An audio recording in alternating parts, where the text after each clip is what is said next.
तर दोन्ही भावांची युती म्हणजे प्रीती संगम असं राऊतांनी म्हटलं. तर प्रीती संगम नव्हे तर भीती संगम.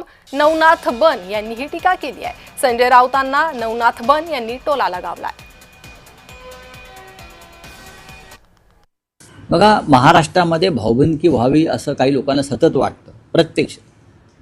मग त्या भाजपला वाटतं मिंद्यांमध्ये भाऊबंदकी व्हावी, मिंद्यांना वाटतं अजित पवारकडे भाऊबंदकी व्हावी, आणि भाजपला वाटतं की संपूर्ण देशामध्ये भाऊबंदकी व्हावी आणि आम्ही राज्य करावं. फोडा झोडा आणि राज्य करा ही भाजपची नीती आहे.